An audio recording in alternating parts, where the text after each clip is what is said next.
మన దేశంలో అత్యంత ప్రాచుర్యం పొందిన పానీయాలలో టీ ఒకటి. చాలా మందికి టీ తాగడంతోనే రోజు మొదలవుతుంది. మరికొందరికైతే రోజు కూడా టీ తాగడంతోనే ముగుస్తుంది. అంతేకాదు, రోజంతా ఆఫీస్లో సహోద్యోగులతో, స్నేహితులతో టీ తాగుతూ ఉంటారు.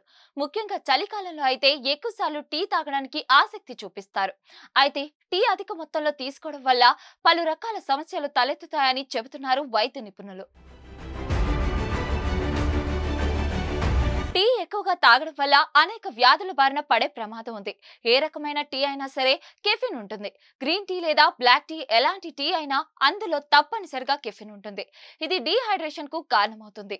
టీ ఎక్కువగా తాగడం వల్ల తరచుగా మూత్ర విసర్జన చేయాల్సి వస్తుంది. ఇక టీ ఎక్కువగా తాగడం వల్ల మీకు డయాబెటిస్ సమస్య కూడా తలెత్తొచ్చు. అందుకే పదే పదే టీ తాగడం తగ్గించడం మంచిది.